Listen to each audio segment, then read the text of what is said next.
Bonsoir. Merci d'être aussi nombreux pour la deuxième partie du cycle de conférences qui a commencé l'année passée, qui s'appelle Enseignement. Et donc c'est un cycle de conférences qui vise à inviter des personnes, des architectes qui font des projets d'architecture et qui le font avec deux casquettes, une première casquette en tant que praticien et une seconde en tant qu'enseignant. Et l'idée de ce cycle, c'est de savoir si il y a des échanges entre ces deux pratiques, si elles s'influencent mutuellement ou bien si elles sont complètement étanches, ce qui est possible aussi. Vous savez que Loki Tournai, c'est une école un peu particulière parce que c'est une école frontalière où il y a, donc Catherine me disait, de 80 à 90, 90% de Français comme étudiants, ce qui est énorme. Et donc c'est une institution belge qui est très française. L'année passée, on avait décidé d'inviter des architectes belges. Et cette année, on a pris le contre-pied, donc on a invité des architectes français. On aura 2 conférences cette année, pas 3. Il y en a une qui a dû être déplacée pour l'année prochaine parce qu'elle tombait en même temps que le voyage des Bac 1 et des Bac 2. Mais donc on aura d'abord Plan Commune aujourd'hui et on aura HBAT, qui est une agence lilloise, au mois d'avril. Alors Plan Commune, c'est un collectif qui aborde le commun de plusieurs manières. D'abord parce que c'est un collectif, donc ils sont 5 associés. Ils ont un bureau à Paris et un bureau en France, à Paris et au Chili. Et donc ils ont une structure sans doute dont ils vont nous parler qui est un peu particulière et qui est collective. Et puis la deuxième façon d'aborder le commun, c'est simplement parce que c'est une des spécificités de leur bureau que de se pencher sur les espaces communs et les espaces publics. Et donc aujourd'hui, on parlera sans doute beaucoup de commun. Voilà, je vous remercie. Je leur laisse la parole.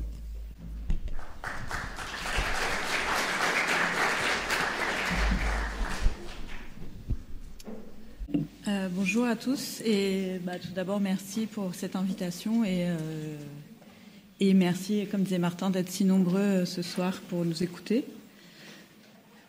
Plan Commune est donc une agence franco-chilienne et avec 2 étapes déjà. Une étape 100% chilienne, on va dire, entre 2012 et 2018. Et puis une étape française, et là, à nouveau, une étape chilienne, donc qui reprend depuis 2023.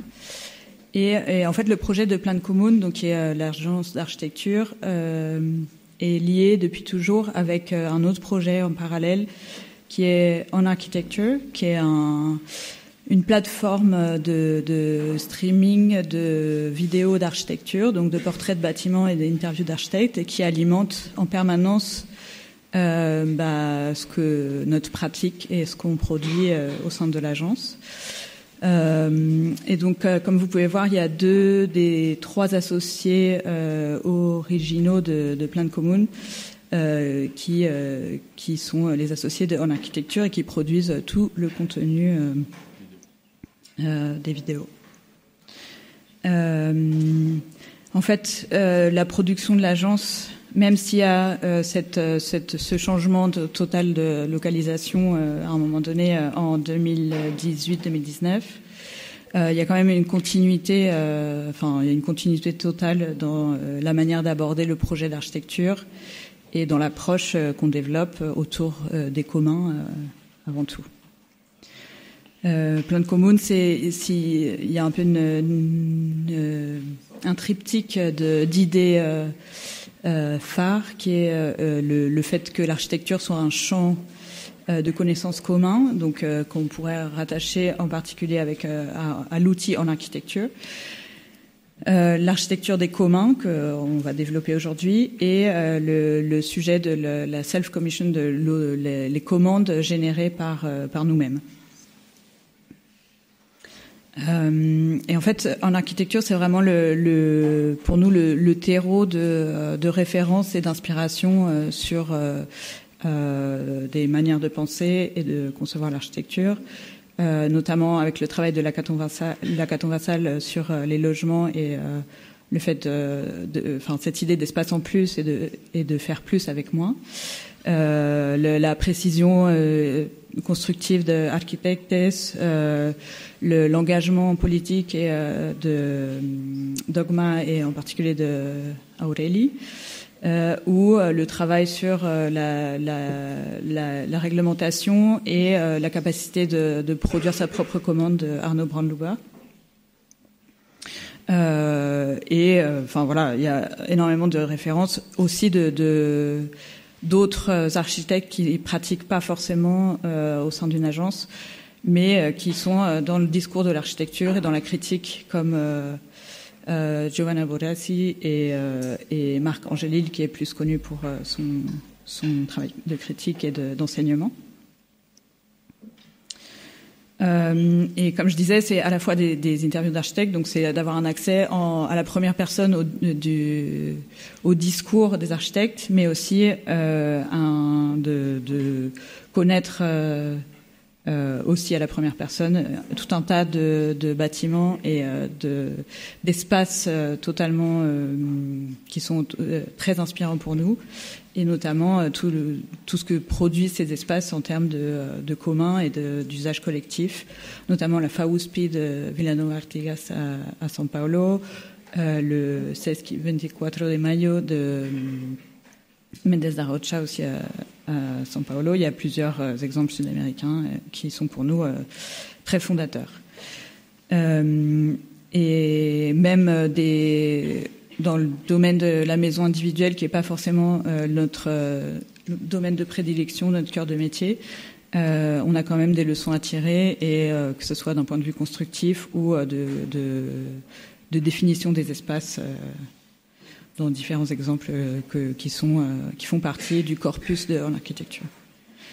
Ensuite, il y a le logement collectif, où là aussi, il y a énormément d'exemples qui nous inspirent et nous permettent de tirer des leçons, comme Galaratese de Aldo Rossi à Milan, ou un projet de logement social de l'agence OWAR à Santiago du Chili, où il y a cette idée en particulier de circulation augmentée qui permet de l'appropriation par les habitants, qu'on va développer ensuite. Il y a d'autres exemples, notamment en logement étudiant, avec par exemple la séquence de terrasses de la résidence Chris Marker de Eric Lapierre Expérience, ou ce bâtiment qui est à la fois des logements étudiants et un parking réversible de Brüter et Baukunst. Et sur le logement social en particulier, qui est peut-être un des sujets sur lesquels on travaille en particulier dernièrement. Plusieurs exemples aussi, et notamment sur, par exemple, la ferme du rail, qui est à la fois une dimension sociale et encore une fois cette dimension de commande produite par les architectes eux-mêmes. Et donc il y a des discours en particulier qui nous intéressent et que vous allez sans doute pouvoir reconnaître dans notre travail, mais des leçons extrêmement importantes, comme Lacaton Vassal et Druot sur la transformation des bâtiments de logement existants, ou la Colle, qui est une coopérative d'architecture de Barcelone, qui pour nous font preuve de la même consistance idéologique et constructive que Lacaton Vassal, et qui sont des architectes plutôt de notre génération. Ou un exemple également très emblématique de Ucamau à Santiago, qui est un énorme complexe de logements qui a été mis en place et monté par les habitants eux-mêmes. Donc, pour résumer un peu ces deux phases, entre la première phase de Plan Común au Chili et la seconde phase en France, il y a des focus un peu différents. Au Chili, c'était plutôt un focus sur les espaces et les bâtiments publics, et en France, plutôt sur le logement et les transformations. Et avec cette première étape au Chili de construction d'un positionnement et d'un discours très critique, et cette seconde phase en France qui serait du coup la mise en application et l'approfondissement de ce discours.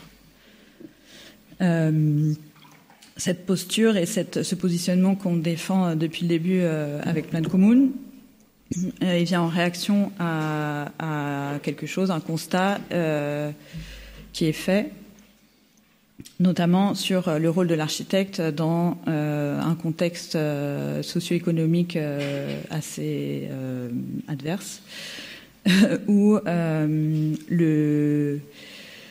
il y a un peu aussi une tendance d'architecte post-Koulas qui simplement surfe la vague sans vraiment se poser de questions, et où il y a un peu cette opposition entre des architectes qui seraient militants et d'autres qui défendraient la forme et la discipline dans son autonomie, alors que nous on pense qu'on peut faire les deux et que l'un n'empêche pas l'autre. Donc Plan Común, depuis le début, en fait, la particularité aussi de Plan Común, c'est que le nom et la philosophie de l'agence est arrivé avant les projets. En fait, le nom de Plan Común est arrivé avant le premier projet de Plan Común. Et dès le départ, Plan Común s'est défini comme ça, comme un bureau d'architecture qui travaille à renforcer et maximiser l'espace public et l'espace collectif, et avec une attention sur les usages et avec des outils d'architecture le plus simple possible, et une multitude de formats. Donc un des projets fondateurs, enfin le projet le plus fondateur de Plan Común, c'était un projet de recherche indépendante, on va dire, mais collective, où on avait invité un groupe, divers architectes, à réfléchir aux usages et aux possibilités, au potentiel de l'espace public et des usages collectifs qui pouvaient avoir lieu dans l'espace public dans un contexte de ville néolibérale qui est disons le contexte dans lequel on évoluait, parce que le Chili c'est le laboratoire de cette idéologie, et donc c'était ça résulte en une collection de 45 propositions formelles de transformation de l'espace public, qui étaient toutes présentées par un dessin en axonométrie et un court texte de présentation avec un titre.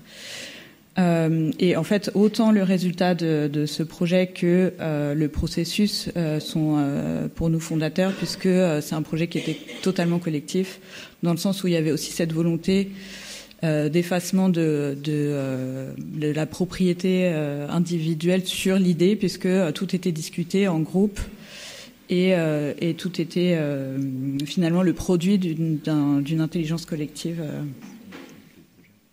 Et en particulier, oui, ce projet-là, enfin cette stratégie, c'était très simple. C'est dans un shopping mall de remplacer en fait le parking, le parking aérien par un parc, et de concentrer les parkings dans un parking silo. Donc pour donner un espace public et des usages gratuits sur un lieu qui est à la base privé. Et ce projet nous a permis de voyager, puisqu'il a été présenté dans divers contextes, notamment à la Biennale de São Paulo, ici en Serbie, ou au musée d'architecture suisse à Bâle. Et donc c'est en fait fondateur dans le sens où la manière de penser et les stratégies qui étaient mises en place sont un peu, encore une fois, le terreau de notre activité aujourd'hui. Une autre idée phare de notre pratique, c'est l'idée d'architecture pauvre, qui est définie par Lina Bobardi comme une architecture qui, à travers des moyens très simples et mineurs, peut communiquer au maximum. Et donc, il y a souvent dans nos projets une répétition et une trame très régulière. Comme ici, un des premiers projets où on a eu un peu de reconnaissance, puisqu'on était deuxième, c'est un concours, on est arrivé deuxième. Oui, il faut savoir que en fait, cette première phase au Chili, on a énormément de concours qu'on n'a pas gagnés, mais qui nous ont quand même permis de développer nos idées et une approche. Et en l'occurrence, il s'agissait d'un concours pour l'extension d'une école d'architecture à Santiago. Et en fait, on a proposé de vraiment faire une extension du bâtiment existant plutôt que de faire un bâtiment indépendant, ce qui était le demandé par le programme. Et donc, en faisant une extension du bâtiment, ça permettait d'offrir des grandes coursives sur tout le périmètre du bâtiment existant et de multiplier les usages collectifs qui étaient alors inexistants dans le bâtiment. Une autre stratégie assez radicale, c'était pour un concours de stade à Osorno dans le sud du Chili, où on s'est inspiré d'un modèle très emblématique de le stade de la Bombonera, le stade de l'équipe de Boca Juniors à Buenos Aires, en Argentine, où en fait sa forme très particulière résulte d'un accident en quelque sorte, puisque le projet initial du stade n'a pas pu être fini parce que les terrains n'ont pas pu être acquis. Et en fait, pour nous, c'était ce qui en faisait tout l'intérêt. Encore une fois, on retrouve la répétition, la grille, une certaine simplicité formelle. Et en fait, ça nous permettait aussi de donner un peu plus d'ampleur et de hauteur à ce stade qui était situé un peu en périphérie de la ville, et d'en faire un peu un signal dans le paysage urbain. Un autre projet de commande publique qui était... le programme, c'était de faire un parc et au pied en prolongement du parc, d'un grand parc public, un parc au pied de ce grand ensemble de logements, et d'y installer un mémorial pour l'architecte Fernando Castillo Velasco qui avait construit cet ensemble. Et qui était ensuite, qui avait eu une carrière politique et qui était un architecte très très important, notamment dans le logement social au Chili dans les années 60. Et en fait, nous, on a un peu pris le contre-pied de ce programme en disant que plutôt que d'installer un monument qui serait une sculpture faite par un artiste, finalement le monument était déjà là. D'autant plus que Fernando Castillo Velasco ne travaillait pas seul, il avait 3 autres associés, et donc il y avait 4 bâtiments, et du coup c'était aussi l'occasion de reconnaître non seulement cet architecte qui avait une carrière politique, mais aussi son équipe qui avait produit l'architecture qu'il avait rendue célèbre. Et du coup, on a proposé de couronner les bâtiments existants avec une structure légère, qui permettait d'imaginer des usages collectifs en toiture pour les habitants. Et à la fois, sur le bâtiment le plus haut, il y avait un message qui circulait et qui disait « Todo el pueblo es arquitecto », tout le peuple est architecte, et qui était une citation célèbre de cet architecte. Un autre concours, cette fois international, en Hongrie, pour un musée d'architecture et de photographie. Encore une fois, l'usage de la grille qui nous est cher. Et la stratégie est relativement simple, c'est de libérer au maximum le rez-de-chaussée et de le maximiser avec une double hauteur pour, en fin de compte, encadrer cette place d'entrée de ce parc immense qui est très emblématique de Budapest. Et donc, finalement, ces 2 rez-de-chaussée qui se font face en miroir sont des extensions couvertes et protégées de cette place. Et tous les salles de musée étaient installées en sous-sol, éclairées par des cours anglaises et des puits de lumière. et tout ce qui était les bureaux et l'administration des musées se trouvait dans les étages supérieurs. Ce projet, c'est un projet qu'on a finalement construit. Donc il y avait quelques projets qui se construisaient quand même. Et donc c'est à Ljubljana en Slovénie. C'était une invitation du musée d'architecture et de design qui nous demandait à l'occasion de la Biennale de design d'installer un pavillon temporaire. Alors le musée se trouve, il est installé dans un ancien château, mais il se trouve au sein d'un grand ensemble de logements des années 60 qui est un peu en périphérie de Ljubljana. Et en fait, nous on a proposé une installation pérenne dans l'espace public qui permettrait de relier le musée aux habitants de ce quartier. Et donc qui consistait en des plateformes en briques très simples et presque silencieuses avec des proportions différentes et qui s'adressaient à différentes situations. Comme ici par exemple en face du centre communautaire des voisins et des habitants du quartier et qui était utilisé du coup comme une scène pour des événements par exemple un tournoi de judo ou la fête du quartier. Et d'autres qui étaient au sein du musée d'architecture et de design et qui étaient utilisés comme support d'œuvres ou pour les apéros et les inaugurations du musée. Et un autre fil conducteur de notre pratique, c'est cette idée d'espace intermédiaire qui est plus en lien avec le logement et qui est qu'on définit comme un espace en plus qui est ni dedans ni dehors, qui est non sollicité, donc non programmé. Donc c'est un espace de vie et de liberté, une valeur ajoutée spatiale ou autre chose. Et en fait, on a trouvé une définition assez claire et très parlante pour nous dans cet ouvrage de Glenda Kapstein, qui est une architecte chilienne qui a travaillé surtout dans les années 80-90 et qui est surtout connue pour ses travaux de recherche. Et notamment sur les maisons traditionnelles dans le désert d'Atacama, donc au nord du Chili, et où elle a désigné des espaces comme des espaces intermédiaires, et où il y a 3 idées très importantes pour nous, qui est l'idée que c'est des espaces qui sont aussi libres où on peut être aussi libre que dans un intérieur contrôlé, mais en incorporant les éléments naturels comme le soleil, le vent, la pluie et le paysage.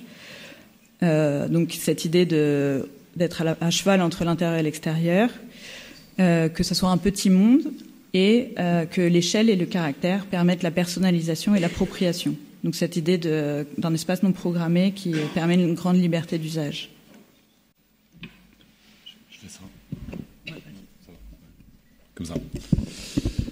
Alors, la question de l'espace intermédiaire, elle apparaît, elle s'affirme, j'ai envie de dire plutôt, dans le travail de l'agence, notamment au moment de son installation en France, parce que les sujets que porte l'agence à ce moment-là sont des sujets qui sont beaucoup plus concentrés autour du logement collectif. Et donc, il y a un peu cette réflexion. On est en 2018, fin 2018, début 2019. On est pré-pandémie. Et je vous dis ça parce que vous allez le comprendre après. Il y a cette idée de l'espace intermédiaire. Elle vient se renforcer après avec la pandémie. On a en 2018-2019 comme ça un constat de contexte qui est celui de l'immobilier qui est un produit financier. On le sait tous. Enfin, j'espère. Autant qu'architecte, on travaille quand même le plus souvent pour les banques. C'est-à-dire qu'on fait partie de la fabrique d'un grand produit financier et voilà, ça pour nous c'est important d'en être pleinement conscient C'est aussi celui d'une crise de logement qui est généralisée en France, généralisée largement en Europe et pas mal dans le monde. Et puis arrive évidemment la question de la crise écologique, la crise sociale, la crise sanitaire qui viennent se mettre par-dessus et donc l'urgence pour nous, enfin ce sentiment de se dire voilà comment est-ce qu'on fait du logement aujourd'hui, qu'est-ce que ça veut dire que de faire du logement aujourd'hui. Et donc voilà, il y a quelques phrases comme ça qui nous portent, mais de se dire que évidemment la ville, elle est la fabrication de la ville, elle est le fruit le plus souvent d'enjeux financiers et auxquels les designers, les concepteurs sont souvent un peu les derniers arrivés sur le chemin de cette production. Et donc on se dit voilà, il y a cette phrase de Jesko Fetzer qui dit qu'un architecte allemand et qui nous dit nous sommes à la merci des protagonistes qui ont peu ou pas de vision de la planification de l'architecture et de la ville. Voilà. Et en fait c'est comment est-ce qu'on participe à reprendre la main sur les espaces dans lesquels on vit au quotidien. Évidemment, la pandémie vient se mettre par-dessus. Feu le président Piñera là-haut qui a loupé son décollage en hélicoptère il y a 15 jours. Et le président brésilien en bas. Mais qui sont ni plus ni moins que les grands acteurs de ce marché financier. Qui produisent une ville dont la désirabilité reste un peu en question. Donc là, on est sur ce qui s'appelle les ghettos verticaux, mais on est à Santiago, donc on est vraiment dans le dur du néolibéralisme et avec cette intervention d'étudiants en architecture qui avait tracé un peu comme ça le dessin à échelle 1 de ce qu'on proposait, des cellules dans lesquelles on proposait d'habiter, et puis sans parler des années d'endettement nécessaires à l'acquisition de ces espaces. On revient en France et il y a Isabelle Ray-Lefebvre qui est critique d'architecture, qui est une journaliste spécialiste du logement et qui nous dit voilà 10% des plus modestes consacrent 40% et plus de leur budget à leur loyer. L'évolution des prix de l'immobilier depuis les années 2000, c'est-à-dire depuis l'arrivée de l'euro, en France, c'est 150%, quand on a des salaires qui ont progressé de 18%. Donc, on est, encore une fois, il n'est pas question ici de réinventer la matrice financière. Maintenant, c'est comment est-ce que, à l'intérieur de ce contexte-là, on se pose des questions pour essayer de trouver des espaces de vie, voilà, on peut essayer d'améliorer un peu la qualité de vie des uns et des autres. Ça, c'est une tribune qui avait été publiée dans Le Monde par François Leclerc, Jacques Lucan et Odile Seller au moment du Covid, qui sont quand même des grands producteurs du logement collectif en France et qui s'interrogeaient sur la qualité du logement qu'on produit.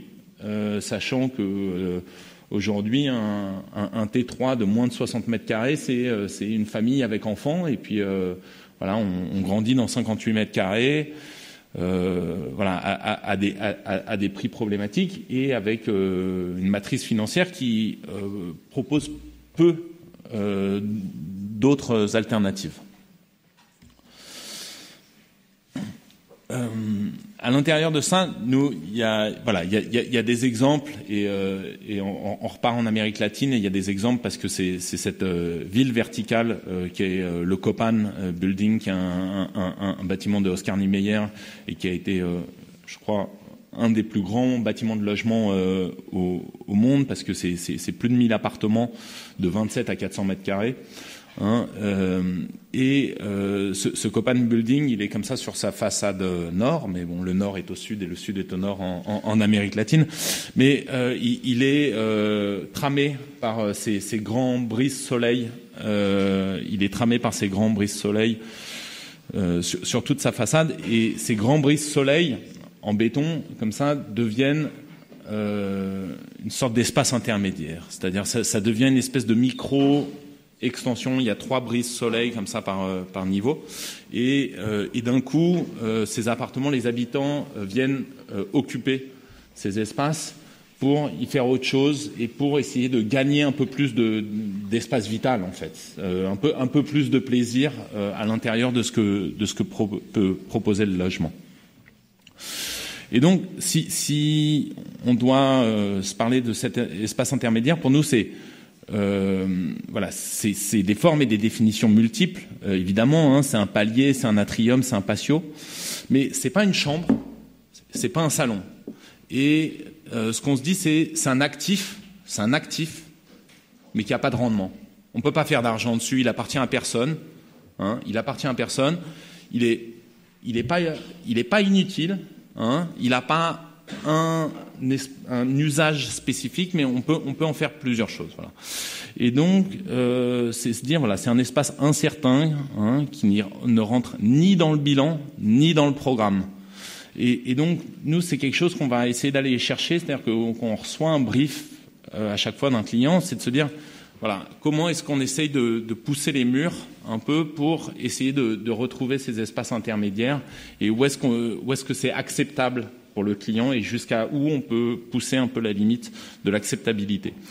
Voilà, c'est un espace appropriable qui définit le caractère du bâtiment. Alors nous on dit propaganda parce que il faut que ça prenne on considère qu'il faut que ça prenne une forme architecturale et que ça se révèle à la ville, que ça crée une architecture et que ça soit un espace qui se revendique comme étant hors de ce produit financier qu'est le bâtiment. Et voilà. Et on se dit, il peut prendre des formes multiples. C'est ce qu'on se disait, atrium, patio, palier couvert. Dans les exemples, évidemment, il y a le Golden Lane. Cette idée, elle est très inspirée, elle est très prise de l'histoire de l'architecture. Mais donc il y a le projet du Golden Lane de Allison et Peter Smithson. Merci. Mais il y a évidemment tout le travail de Lacaton et Vassal qui ont cherché à étendre et à trouver des espaces en plus et qui ont cherché à agrandir le logement dans tout leur travail, avec peut-être cette nuance qu'ils ont agrandi le logement privatif, là où dans notre travail on va chercher à agrandir le logement dans son aspect collectif.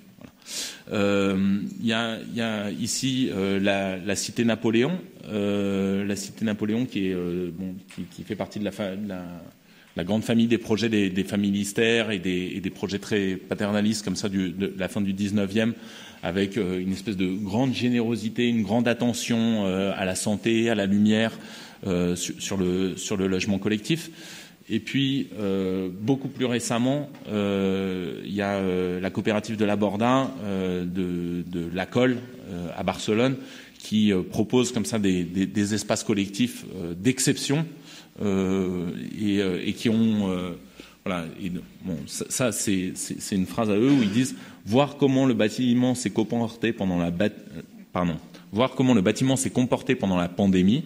Donc, c'est bien les architectes de la Colle qui parlent, et voir des espaces intermédiaires utilisés comme gymnase, comme salle de concert, comme lieu de restauration, comme école.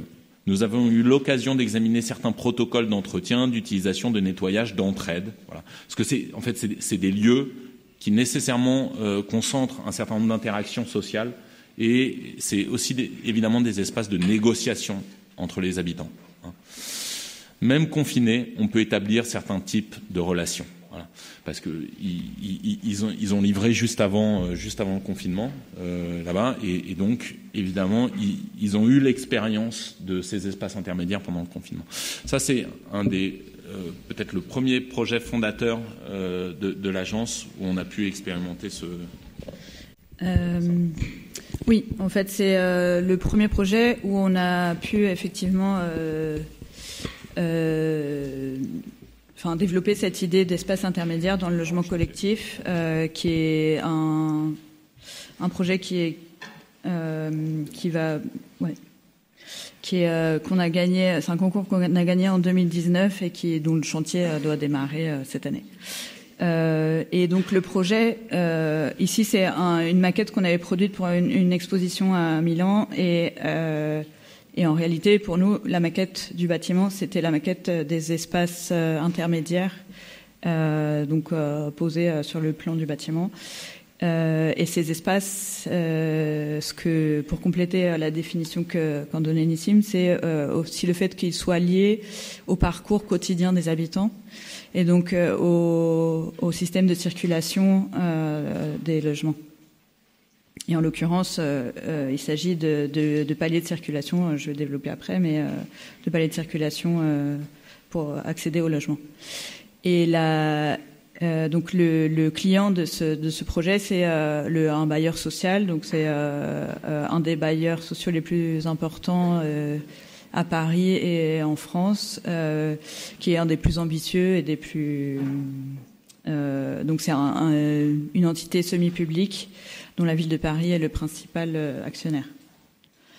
Et ce projet, il s'insère dans la ZAC, donc un nouveau quartier Saint-Vincent-de-Paul qui prend place sur le site d'un ancien hôpital, qui était une des plus grosses maternités à Paris pendant un siècle, et où du coup il y a ce projet de transformation qui vient après un usage temporaire qui s'appelait les grands voisins et qui était du coup en fait à la fin de l'utilisation comme hôpital et avant le commencement des travaux, qui était géré par des associations où il y avait des hébergements pour sans-abri et plein d'ateliers et d'artisanat. Et il y avait un esprit collectif très présent et il y avait cette volonté de prolonger cet esprit collectif dans le nouveau quartier. Ce qui nous allait très bien. Et donc notre projet, c'est quelque chose de très dense. C'est un projet qu'on a fait en collaboration avec Kuhn Malvezzi et Nicolas Dorvalbori.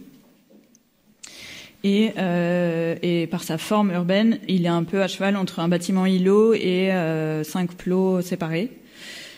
Et en face, il y a un autre bâtiment de Sergison et Bourbouze et Grain d'Orge et une surélévation d'un bâtiment existant qui est faite par la Caton et Vassal. Les 3 bâtiments pour du logement. Donc c'est finalement un îlot très dense dans lequel il y avait une question de pouvoir traverser cet îlot et donc d'avoir une continuité entre le cœur d'îlot et l'espace public autour, sachant que le cœur d'îlot était en décaissé pour pouvoir aussi avoir des ateliers en arrêt de jardin. Et donc, ce qui était demandé, c'était de faire des cours anglaises, mais du coup, nous, on a proposé de faire une topographie artificielle pour pouvoir descendre directement depuis l'espace public dans le quart d'îlot et le traverser. Mais ce qui est le plus important pour nous dans ce projet-là, donc, c'est ces failles et ce qui vient s'installer dans ces failles entre les bâtiments de logement qui sont, eux, en pierre et façade pierre et structure intérieure bois, ce qui était une demande de la ville. Et donc ces espaces-là, donc ce qu'on appelle les communs verticaux, c'est des paliers partagés, donc c'est des paliers qui sont surdimensionnés pour pouvoir accueillir d'autres usages. Et c'est des dispositifs qui ont presque une autonomie, et c'est ce qu'on recherche dans les différents projets, c'est que ce soit presque des bâtiments en soi, donc qu'il y ait une certaine autonomie en termes constructifs et formels par rapport au reste, et d'usage surtout, par rapport au reste des bâtiments. Et c'est un peu le produit de la fusion de deux références. Donc la cité Napoléon que montrait Nissim tout à l'heure, qui est où il y a ces circulations qui se trouvent entre deux bâtiments de logement et qui permettent d'accéder aux logements qui sont appropriés et qui sont éclairés naturellement grâce à une verrière au dernier niveau et des grandes trémies sur chaque palier. Ce bâtiment de logement collectif de Fernand Pouillon à Pantin, où il y a l'usage de la pierre comme une ossature et avec un remplissage en céramique. Et en fait, on voit sur un des premiers schémas qu'on a fait où il y avait cette idée des logements desservis par ces failles et cette citation de la cité Napoléon. Et en fait, certains logements sont accessibles directement depuis les paliers. Donc le palier partagé dont je vous parle, c'est cet espace-là, qui donne accès aux escaliers et aux ascenseurs, aux circulations verticales, et qui sont du coup sur le passage quotidien. En fait, pour aller prendre l'escalier ou pour prendre l'ascenseur, pour circuler entre les logements, on passe sur cet espace-là. Et ce qui est pour nous primordial, puisque c'est ce qui assure leur usage et aussi leur bon entretien. Et donc il y a les logements en eux-mêmes. On a évité tout le couloir ou espace de circulation, et c'est l'idée que ce soit des pièces et de maximiser l'usage des espaces dans les logements. Et en fait, tous ces logements, donc il y a plusieurs types de logements, du T2 du T1 au T4, pardon. Du studio au T4, et qui s'organise du coup autour de ces failles. Donc il y a 4 failles sur chacune des orientations. Et en fait, les bâtiments ou les unités de voisinage sont à chaque fois à cheval sur 2 volumes de logements avec ces failles entre les volumes qui viennent desservir. Donc ce bâtiment, c'est 36 millions d'euros de budget, une surface de plancher de 13 000 mètres carrés, une surface utile ou surface habitable de 11 700 mètres carrés. Et en fin de compte, ce qui est important ici, c'est que les espaces intermédiaires, donc ces paliers partagés, ces communs verticaux, c'est autour de 10% de la surface totale construite. Donc il y a à cette échelle, c'est la proportion qui est donnée. Et donc, ce qui en résulte, c'est ces 4 dispositifs ou 4 architectures presque autonomes dans l'ensemble, où il y a des doubles hauteurs, parce que c'est quand même des espaces de 3,60 m par 15. Donc il y a une problématique de lumière naturelle et de donner aussi de l'ampleur à ces espaces et un peu un caractère monumental aux espaces partagés. Et donc c'est des espaces qui peuvent être appropriés et qui ont cette idée d'avoir un caractère presque autonome, qui est aussi donné par la toiture en pavé de verre. C'est une voûte en pavé de verre qui vient donc entre les 2 toitures terrasses des bâtiments de logement. Tous ces espaces-là, donc il s'agit du logement social, donc c'est du logement locatif. Les gens ne choisissent pas forcément de venir habiter là. En fait, c'est un peu en fonction de ce qui est disponible. Et donc, il y a quand même un panel de futurs habitants. Donc, il y a 40 familles qui savent déjà qu'elles vont habiter dans ce bâtiment et qui nous accompagnent depuis le début du projet et avec qui on fait des ateliers et on échange et qui influent du coup sur la définition et la conception du projet, et notamment sur ces espaces. Et donc il y a eu tout un processus de programmation de ces espaces, de définition, et c'était donc ces espaces partagés n'étaient pas forcément quelque chose d'acquis pour les membres du panel qui sont quand même des futurs habitants assez engagés pour être sur un processus relativement long de concertation. Mais au fur et à mesure, on a défini avec eux des usages possibles et des formes de fonctionnement de ces espaces On a dans un des ateliers, on a pu reproduire, on a dessiné au sol dans un espace qui par hasard faisait les mêmes dimensions qu'un palier partagé.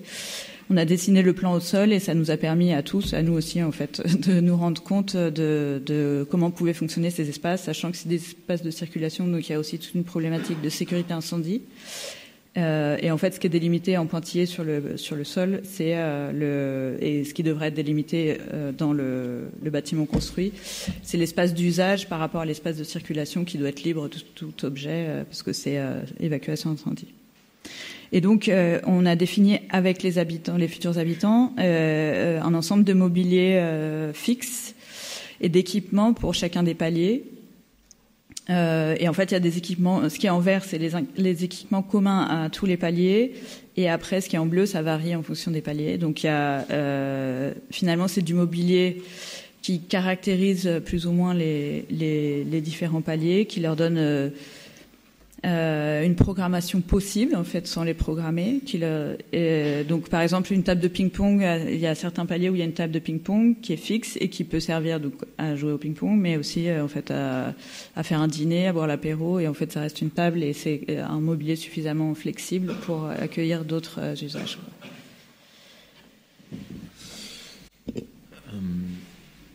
Cet autre projet, et après on en verra quelques-uns d'autres à la suite, mais ça pour le coup c'est un concours qu'on a perdu, c'est un concours qu'on a fait avec nos amis de 51N4E, qui est une agence belge, et qu'on a invité à faire ce concours à Paris, mais qui a été assez fondatrice, toujours avec cette idée de cet espace intermédiaire, de cet espace un peu non sollicité, comme ça pour accueillir de nouveaux usages. On est ici sur une tour de logement étudiant qui se trouve au bord, c'est donc cette petite tour là perdue au bord du périphérique et le long des voies de la gare du Nord, le long des voies de la gare du Nord. C'est une tour qui a été réhabilitée comme beaucoup dans les années 90, mais c'est une tour historiquement qui est une tour de Raymond Lopez, qui avait construit 8 tours le long du périphérique parisien. Certaines ont été démolies, d'autres ont été réhabilitées, et dont une très particulièrement par Lacaton et Vassal, et qui a donné l'occasion de la réhabilitation de la tour Bois-le-Prêtre. Donc c'est exactement le même modèle que celle de la tour Bois-le-Prêtre, mais comme ça 4-5 kilomètres plus loin le long du périphérique. On était sur un programme, donc on passait de logements familiaux à des logements étudiants, de manière à sortir les familles de leur proximité du périphérique. C'était l'objectif du client, qui était la ville de Paris. Et avec cette question, comment est-ce qu'on réutilise cette tour, sachant qu'elle était remplie, enfin elle l'est toujours, remplie d'amiante, et elle avait subi une rénovation pas très heureuse dans les années 90.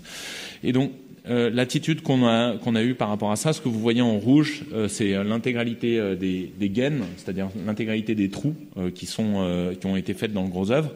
Et on a dit s'il y a de l'amiante, dans les cols, s'il y a de l'amiante dans les sols, il faut surtout ne toucher à rien, parce que si on commence avec l'amiante, si on commence à désamianter, on sait pas où on finit. Il faut encapsuler les espaces, et ça fait des rénovations extrêmement coûteuses.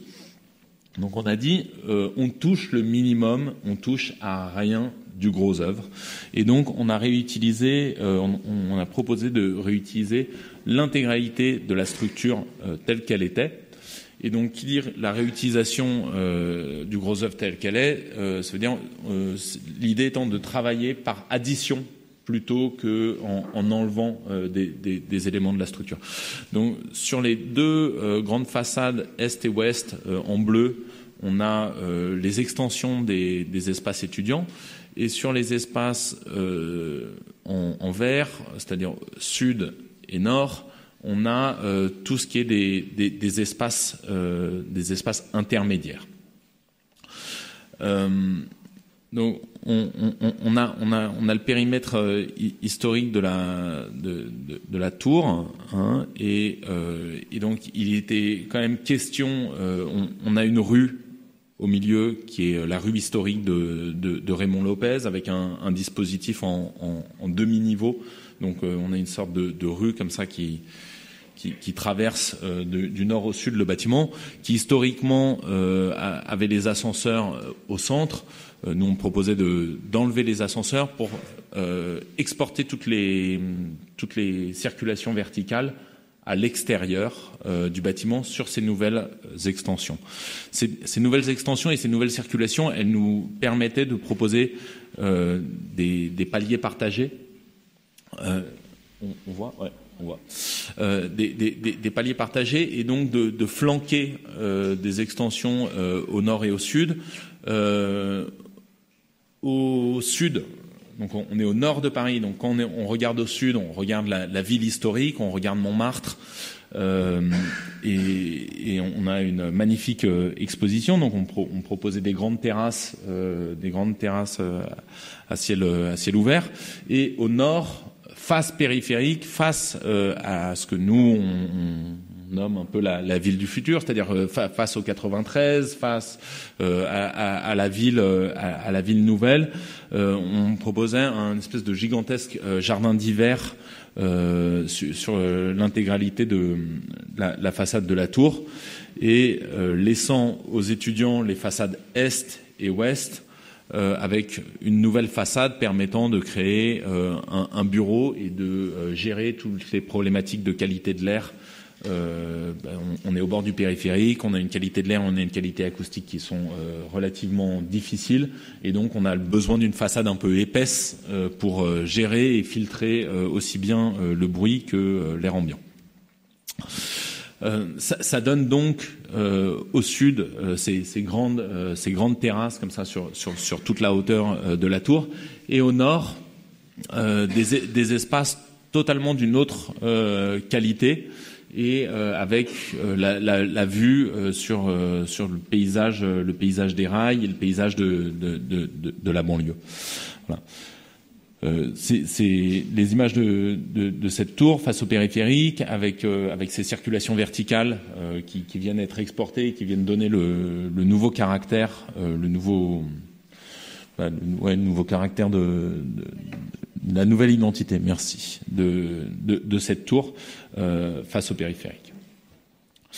Cette question de l'identité, des circulations verticales et de ces paliers partagés, et là je vais passer à travers quelques projets qu'on a mis comme ça, mais c'est quelque chose qu'on essaie de développer autour de tous les projets de logement. Ici on est sur un tout petit projet de logement de 25 logements dans le centre de Paris, mais où on ne voit plus que ces paliers partagés, que ces éléments de circulation qui d'un coup vont venir donner le caractère du bâtiment. C'est-à-dire que c'est d'un coup ces structures qui intègrent à la fois les escaliers, à la fois les ascenseurs, on essaye de les maximiser à chaque fois, et d'en faire des espaces d'usage du quotidien, un passage obligatoire du quotidien, et nécessairement un lieu de négociation entre les futurs habitants, parce que ça va... Qui dit usage, dit entretien, dit potentiel mauvais usage, et donc il y a un moment, comment on fait en sorte ensemble de trouver une sorte de beauté dans l'utilisation de ces espaces. Ici on est à Hanovre. On est à Hanovre sur un projet de logement alternatif pour une coopérative, avec on est vraiment sur des terres agricoles, quasiment, avec une demande de grande diversité de la part du client dans les typologies de logement. On est encore une fois venu proposer avec une sorte il y a l'idée d'une grande économie de moyens, avec des typologies extrêmement simples de bâtiments, des espaces intermédiaires qui viennent se loger à chaque fois entre des typologies de bâtiments. On est donc dans une architecture de périphérie de ville assez basse et avec nécessairement une problématique très de grande économie dans la manière de laquelle on va construire. Et donc on reprend des typologies de bâtiments voilà, où il y a pas de porte-à-faux, des murs qui plombent, des enveloppes thermiques, des enveloppes thermiques très homogènes et de la construction bois. Et on vient proposer des espaces intermédiaires comme ça, qui comme des structures autonomes qui sont là pour faire le lien entre les bâtiments et qui viennent leur donner leur caractère et leur identité. On finit sur ce projet et pour revenir à ce qu'on se disait au début, ce projet c'est un projet qu'on a fait en self-commission. C'est un projet qu'on a porté aussi bien financièrement que architecturalement et qui pour nous est un peu le prototype d'une étape qu'on voudrait plus grande de l'agence, enfin en tout cas d'une suite qui est en gestation. Mais encore une fois, cet espace intermédiaire ici, il vient de la rue. Il vient chercher l'habitant dans la rue. Il l'emmène dans son logement et pour l'emmener là-haut sur cet espace collectif, cet espace commun, cet espace intermédiaire qui est sur le toit et qui est un espace de rencontre, de vie et de plaisir des habitants. Donc, je vous le disais, on s'est mis à la finance locale pour porter ce projet. C'est un petit projet de 6 logements. Donc il y a 5 logements dans le nouveau bâtiment qui est le bâtiment sur rue et il y a un petit logement qui a été réhabilité sur le jardin à l'arrière. Ça c'est l'annonce trouvée sur les réseaux d'origine. Avec cette maison qui était un R+1 et qui a donné l'occasion de ce projet.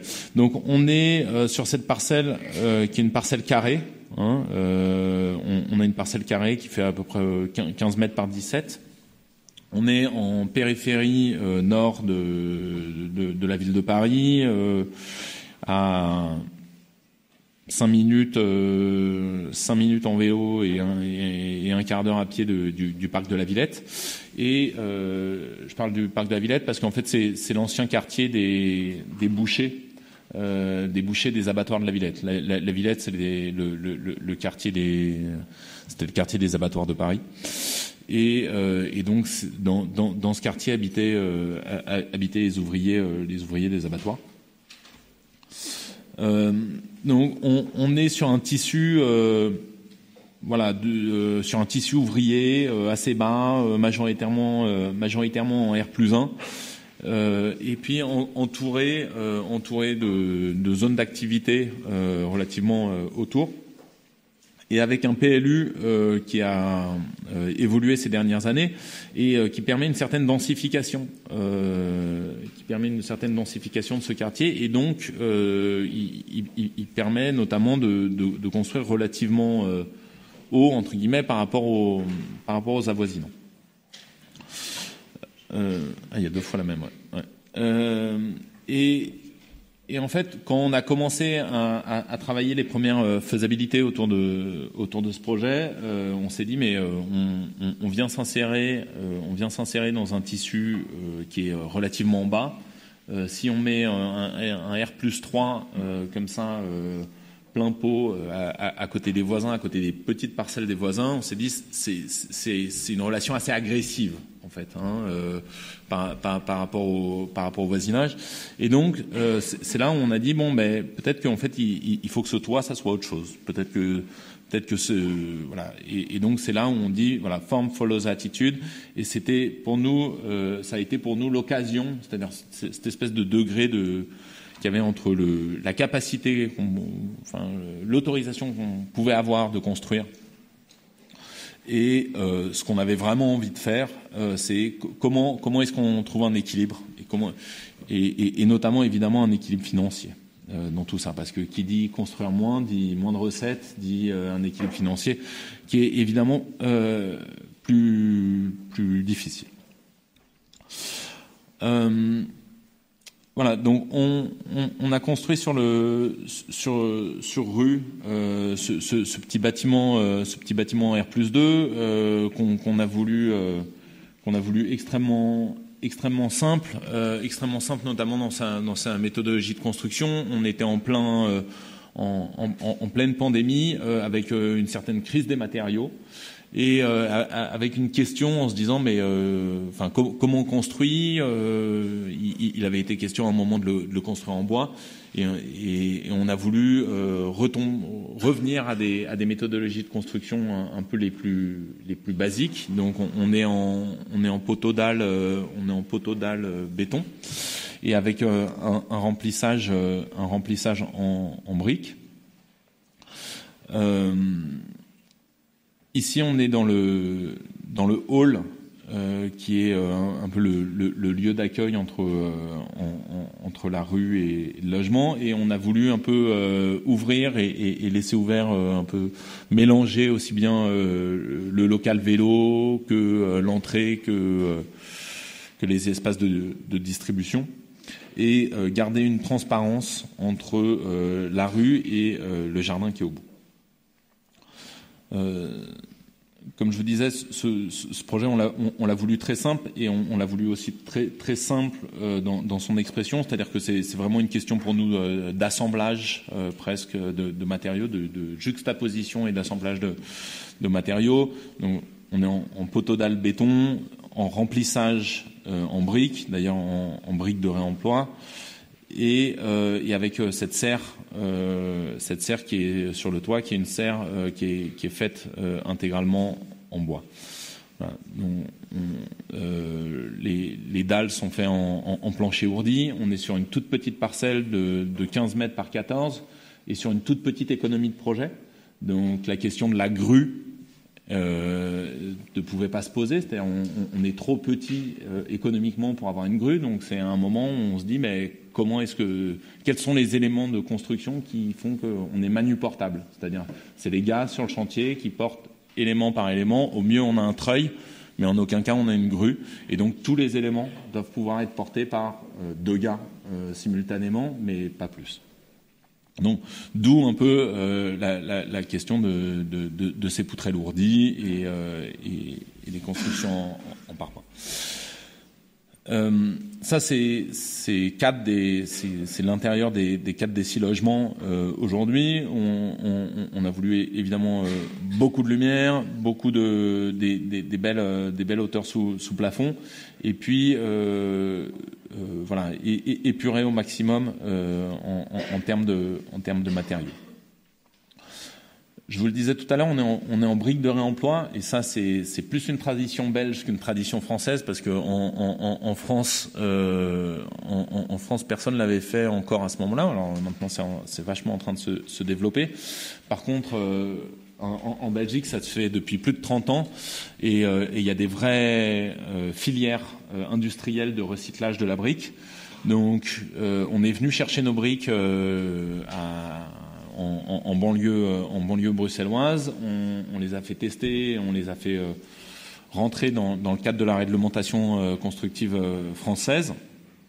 C'était un processus relativement intéressant, mais encore une fois, là, on était dans une logique où on s'est dit, on construit un peu au moins cher, on construit au plus simple. Et d'ailleurs, on a déposé un permis de construire où la façade de ce bâtiment, elle était toute blanche. On s'était dit, on prendra n'importe quelle brique, on s'en fout, et puis on mettra un coup à la belge ou à la lilloise, en disant on mettra un coup de peinture dessus, et puis bon voilà, on aura la texture de la brique, mais en fait, bon, l'esthétique n'était pas tellement la finition de la brique n'était pas tellement une question. Bon, jusqu'au moment où cette brique elle est arrivée sur le chantier, où les maçons ont commencé à travailler, où il y a eu un vrai dialogue avec les maçons, et où en fait ils ont fait cette façade. Ils ont fait cette façade et ils en ont fait la qualité, la profondeur, etc., etc. Et bon, c'est en la voyant émerger qu'on a dit bon ben on la garde comme ça. Sauf que bon, on est un peu têtu et quand même on s'est dit bon, ce serait quand même vachement beau d'avoir de la brique peinte. Et on a gardé cette idée sur le patio intérieur. Le patio intérieur, il est exposé plein nord. Enfin, il n'est pas très bien exposé. Il est exposé plein nord et il est entouré de murs qui étaient en état assez dégradé. Et donc, il y a eu la volonté comme ça de venir faire unité sur ce patio, de venir faire plus objet architectural et donc de peindre la brique. C'est exactement la même brique entre la façade arrière et la façade avant, hein, mais donc de venir repeindre cette brique à l'arrière. Ici, on a les 10% d'espace en plus, j'ai envie de dire à Saint-Vincent-de-Paul tout à l'heure. Ici, on a 30% d'espace en plus. Et tous les logements comme ça, on n'a pas d'espace extérieur privatif, on n'a pas de terrasse, on n'a pas de loggia dans tous ces logements. Et on a dit en fait, on garde toute la capacité à construire pour le collectif et pour le commun. Et donc ça fait que on a 30% d'espace en plus qui sont proposés comme ça à l'usage libre et collectif pour les habitants. Voilà, avec cette séquence qui va depuis la rue, avec cet escalier, qui va dans les logements, hein, qui distribue les paliers des logements, avec cette idée très suisse qu'on voit beaucoup dans les coopératives suisses. Et bon, toutes ces idées sont des idées qu'on a un peu volées à droite à gauche, mais de ces portes transparentes.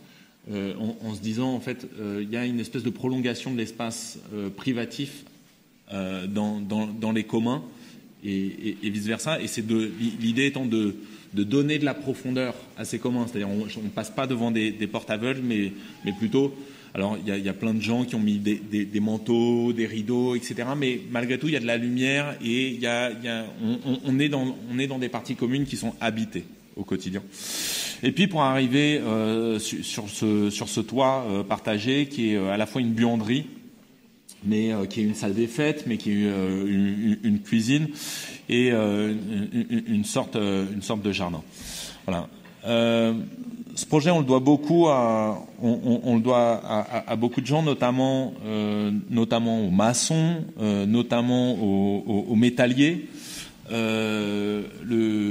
le travail de métallerie, il a été fait par un ancien copain de l'école d'architecture qui est devenu, qui a bossé pendant 10 ans en agence, qui est devenu métallier installé à Bruxelles et avec qui on a énormément collaboré.